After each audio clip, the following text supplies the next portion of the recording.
Did my soul really choose these lessons and hardships? And what about everyone else's soul? What about the suffering, the hardships, the lessons that we all go through? You know, you watch enough stuff as far as different things that are out there. You follow different mentors and masters, and you learn about suffering and why we should suffer. And you start to really ask yourself, did my soul really choose these lessons? That's the very first thing I wrote.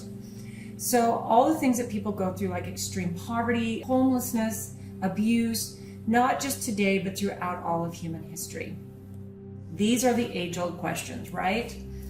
What about the teachings of David Icke and others? You know, the whole idea that suffering is louche. And this is something that if you've been on this journey, maybe kind of along the same vein or in an expansive kind of way that includes checking in or learning about people like David Icke. And I've actually been following him and reading his stuff for about 20 years.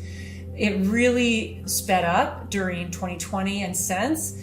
I wanted to give you an explanation, a definition of what louche is. And some of you might know what that is, but it really is not even a concept or even a word that David Icke came up with. It was originally from a man named Robert Monroe. Monroe was a pioneer of out-of-body experiences, and he wrote several books, and this is how he described louche, which is spelled L-O-O-S-H. It's a kind of universal energy that's produced by living beings. So it's not just, so it's like emotions, either, and I think louche is supposed to, according to David Icke, be a bit of a negative thing. The lower frequencies, the lower emotions, the suffering, all the suffering emotions. It wasn't specifically sinister, according to Monroe. Rather, he portrayed it as a byproduct of life and emotions, which are necessary for the growth of consciousness. Okay, so that to me is a perfect explanation. And then David Icke took Monroe's kind of neutral, mystical explanation and idea, and he reframed it. And he actually gave it a little more of a demonic, maybe this is done on purpose to gather the energy of suffering and fear and angst and anxiety and sadness and all of that. And I think fear is at the top of the list of that, because we dive into these horrible emotions so quickly, and it puts out such a frequency that I think fear is one of the top. But he describes it as, instead of a natural energy flow, a parasitic system of control where humanity is being farmed like cattle for our louche, our energy, okay? So I thought that was really, for me, an important thing to define. So then I wrote this: can we be in a tough, really tough situation, relationship, anything or everything, and choose to keep our frequency high? And immediately after that I wrote, of course we can. But then the thing that dropped in for me, the concept I found, is detachment without disengagement. It's all about me. Not from an egotistical place, but I'm the one who will get through this. I am the one who will save me, save.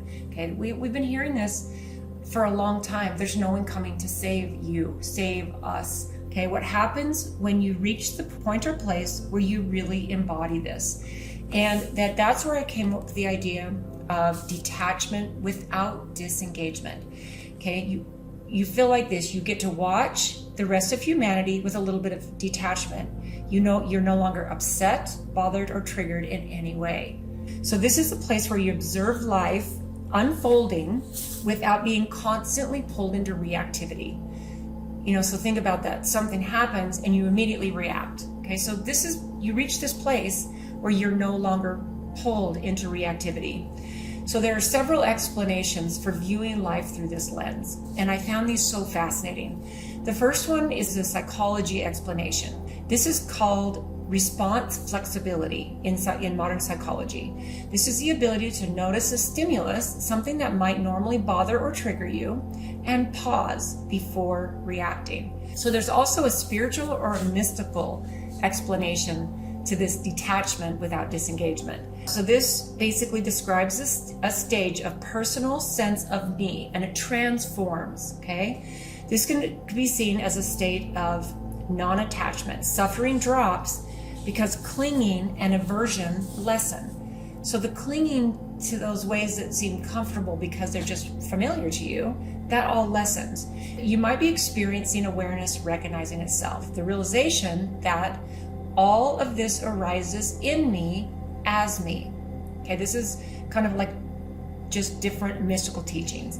And then Stoicism. I love the idea of Stoicism because when you embody this in different parts of your life, this is really detachment without disengaging. So beautiful. So here's what this is what the Stoics say. Stoics speak of cultivating indifference to what is outside your control, which leads to serenity. In this way, in all these ways, it's all about you, not as ego, but as awareness through presence, which is life experience.